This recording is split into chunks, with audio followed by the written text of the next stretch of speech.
एक आता गावचे सरपंच म्हणून मी त्यांना एक म्हणजे आव्हान नाही म्हणता येणार की एक खुलासा द्या म्हणून त्यांना मी विनंती करतो की त्यांनी उद्या सकाळी ग्रामपंचायतच्या आवारात आम्हाला सगळ्यांना बोलवावं, गावकऱ्यांना बोलवावं आणि 58 लाखाचा CSRचा काय विषय आहे, तिथं आवादाचे जे प्रोजेक्ट मॅनेजर वगैरे आहेत त्यांचा वेळ घेऊन त्यांना त्याचं स्पष्टीकरण द्यायला लावावं. म्हणजे मला, धनंजय देशमुखला आणि गावाला कळेल की तो CSR फंडचा काय विषय आहे.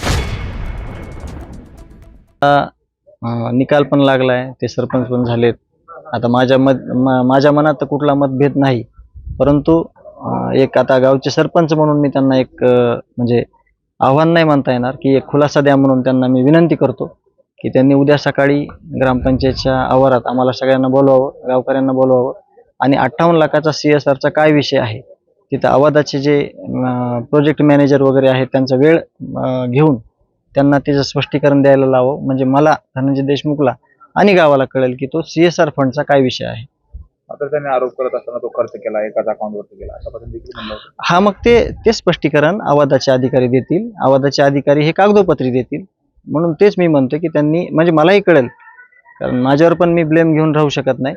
त्यांनी ह्या स्पष्टीकरण त्याचं पुराव्यानिशी उद्या द्यावं अशी मी त्यांना विनंती करतो. 58 लाख रुपये जे प्रचार आहे ते फंड झाले होते का, ऑनलाईन बँक ट्रान्झॅक्शन झालेलं आहे का, नुसतं अकाउंट? नेमकं तुम्ही तर न्यायालयाला त्याच्यातलं एक जरी रुपयाचं CSR फंडिंगचं कुठलं ट्रान्झॅक्शन असेल ग्रामपंचायतच्या खात्यावर किंवा माझ्या वैयक्तिक खात्यावर किंवा अजून एखाद्याच्या खात्यावर, तर त्या CSR फंडाचं जेवढी रक्कम आहे तेवढी रक्कम मी, माझी जी काही स्थायी प्रॉपर्टी आहे ती विकून ही गावाला समर्पित करीन, असा माझा शब्द आहे.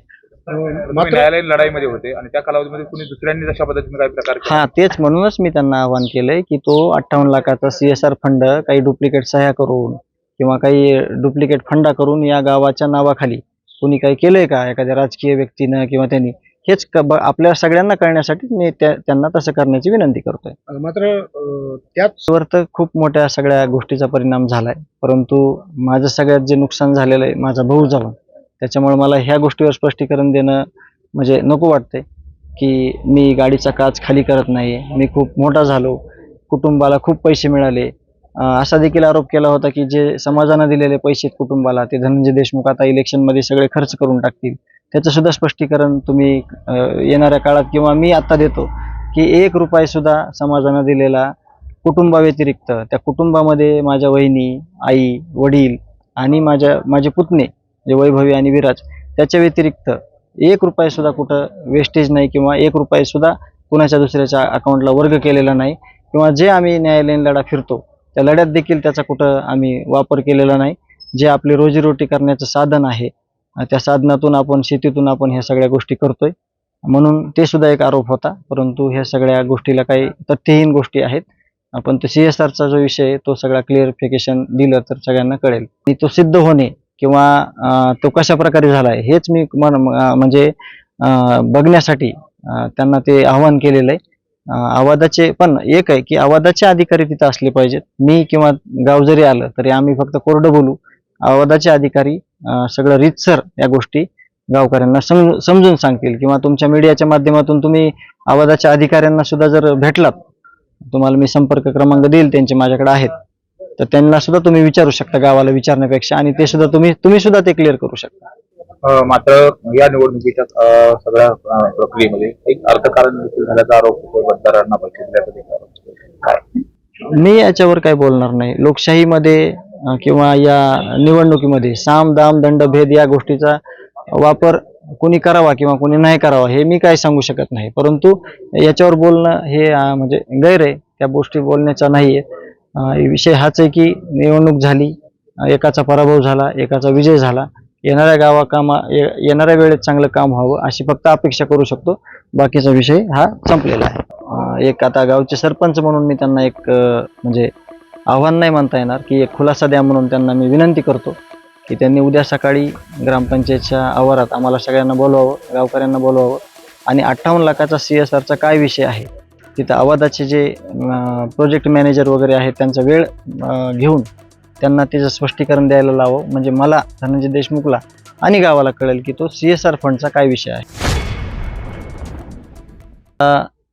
निकाल पण लागला आहे, ते सरपंच पण झालेत. आता माझ्या मनात तर कुठला मतभेद नाही, परंतु एक आता गावचे सरपंच म्हणून मी त्यांना एक म्हणजे आव्हान नाही म्हणता येणार की एक खुलासा द्या म्हणून त्यांना मी विनंती करतो की त्यांनी उद्या सकाळी ग्रामपंचायतच्या आवारात आम्हाला सगळ्यांना बोलवावं, गावकऱ्यांना बोलवावं आणि 58 लाखाचा CSRचा काय विषय आहे तिथं आवादाचे जे प्रोजेक्ट मॅनेजर वगैरे आहेत त्यांचा वेळ घेऊन त्यांना त्याचं स्पष्टीकरण द्यायला लावावं. म्हणजे मला धनंजय देशमुखला आणि गावाला कळेल की तो CSR फंडचा काय विषय आहे. मात्र त्यांनी आरोप करत असताना तो खर्च केला, एकाच अकाउंटवरती केला अशा पद्धतीने देखील म्हणलं होतं. हा, मग ते स्पष्टीकरण आवादाचे अधिकारी देतील. आवादाचे अधिकारी हे कागदोपत्री देतील. म्हणून तेच मी म्हणतो की त्यांनी म्हणजे मलाही कळेल, कारण माझ्यावर पण मी ब्लेम घेऊन राहू शकत नाही. त्यांनी हा स्पष्टीकरण त्याचं पुराव्यानिशी उद्या द्यावं अशी मी त्यांना विनंती करतो. अनुभूती 58 लाख रुपये जे प्रचार आहे ते फंड झाले होते का, ऑनलाईन बँक ट्रान्झॅक्शन झालेलं आहे का, नुसतं अफवा? नेमकं तुम्ही तर न्यायालयाने लढाई त्याच्यातलं एक जरी रुपयाचं CSR फंडिंगचं कुठलं ट्रान्झॅक्शन असेल ग्रामपंचायतच्या खात्यावर किंवा माझ्या वैयक्तिक खात्यावर किंवा अजून एखाद्याच्या खात्यावर, तर त्या CSR फंडाचं जेवढी रक्कम आहे तेवढी रक्कम मी माझी जी काही स्थायी प्रॉपर्टी आहे ती विकून ही गावाला समर्पित करीन असा माझा शब्द आहे. तुम्ही न्यायालयीन लढाईमध्ये होते आणि त्या कालावधीमध्ये कुणी दुसऱ्यांनी अशा पद्धतीने काही प्रकार केला? हा, तेच म्हणूनच मी त्यांना आवाहन केलंय की तो 58 लाखाचा CSR फंड काही डुप्लिकेट सह्या करून किंवा काही डुप्लिकेट फंडा करून या गावाच्या नावाखाली कोणी काही केलंय का एखाद्या राजकीय व्यक्तीनं किंवा त्यांनी, हेच आपल्या सगळ्यांना कळण्यासाठी मी त्यांना तसं करण्याची विनंती करतोय. मात्र त्याचवर तर खूप मोठ्या सगळ्या गोष्टीचा परिणाम झालाय, परंतु माझं सगळ्यात जे नुकसान झालेलं आहे माझा भाऊ झाला, त्याच्यामुळे मला ह्या गोष्टीवर स्पष्टीकरण देणं म्हणजे नको वाटतंय की मी गाडीचा काच खाली करत नाही, मी खूप मोठा झालो, कुटुंबाला खूप पैसे मिळाले. असा देखील आरोप केला होता की जे समाजानं दिलेले पैसे कुटुंबाला ते धनंजय देशमुख आता इलेक्शनमध्ये सगळे खर्च करून टाकतील. त्याचं सुद्धा स्पष्टीकरण तुम्ही येणाऱ्या काळात किंवा मी आता देतो की 1 रुपया सुद्धा समाजानं दिलेला कुटुंबाव्यतिरिक्त, त्या कुटुंबामध्ये माझ्या वहिनी, आई, वडील आणि माझे पुतणे जे वैभवी आणि विराज, त्याच्या व्यतिरिक्त 1 रुपया सुद्धा कुठं वेस्टेज नाही किंवा 1 रुपया सुद्धा कुणाच्या दुसऱ्याच्या अकाउंटला वर्ग केलेला नाही किंवा जे आम्ही न्यायालयीन लढा फिरतो त्या लढ्यात देखील त्याचा कुठं आम्ही वापर केलेला नाही. जे आपले रोजीरोटी करण्याचं साधन आहे त्या साधनातून आपण, शेतीतून आपण ह्या सगळ्या गोष्टी करतोय, म्हणून ते सुद्धा एक आरोप होता. परंतु ह्या सगळ्या गोष्टीला काही तथ्यहीन गोष्टी आहेत. आपण तो CSRचा जो विषय आहे तो सगळा क्लिअरिफिकेशन दिलं तर सगळ्यांना कळेल. आणि तो सिद्ध होणे किंवा तो कशा प्रकारे झालाय हेच मी म्हणजे बघण्यासाठी त्यांना ते आव्हान केलेलं आहे. आवादाचे पण एक आहे की आवादाचे अधिकारी तिथं असले पाहिजेत. मी किंवा गाव जरी आलं तरी आम्ही फक्त कोरडं बोलू. आवादाचे अधिकारी सगळं रीतसर या गोष्टी गावकऱ्यांना समजून सांगतील किंवा तुमच्या मीडियाच्या माध्यमातून तुम्ही आवादाच्या अधिकाऱ्यांना सुद्धा जर भेटलात, तुम्हाला मी संपर्क क्रमांक देईल त्यांचे, माझ्याकडे आहेत, तर त्यांना सुद्धा तुम्ही विचारू शकता गावाला विचारण्यापेक्षा, आणि ते सुद्धा तुम्ही सुद्धा ते क्लिअर करू शकता. मात्र या निवडणुकीच्या सगळ्या प्रक्रियेमध्ये एक अर्थकारण देखील झाल्याचा आरोप होतो, मतदारांना पैसे दिल्याचा देखील आरोप होतो. काय मी याच्यावर काय बोलणार नाही. लोकशाहीमध्ये किंवा या निवडणुकीमध्ये साम दाम दंड भेद या गोष्टीचा वापर कोणी करावा किंवा कोणी नाही करावा हे मी काय सांगू शकत नाही. परंतु याच्यावर बोलणं हे म्हणजे गैर आहे, त्या गोष्टी बोलण्याचा नाहीये. विषय हाच आहे की निवडणूक झाली, एकाचा पराभव झाला, एकाचा विजय झाला. येणाऱ्या वेळेत चांगलं काम व्हावं अशी फक्त अपेक्षा करू शकतो. बाकीचा विषय हा संपलेला आहे.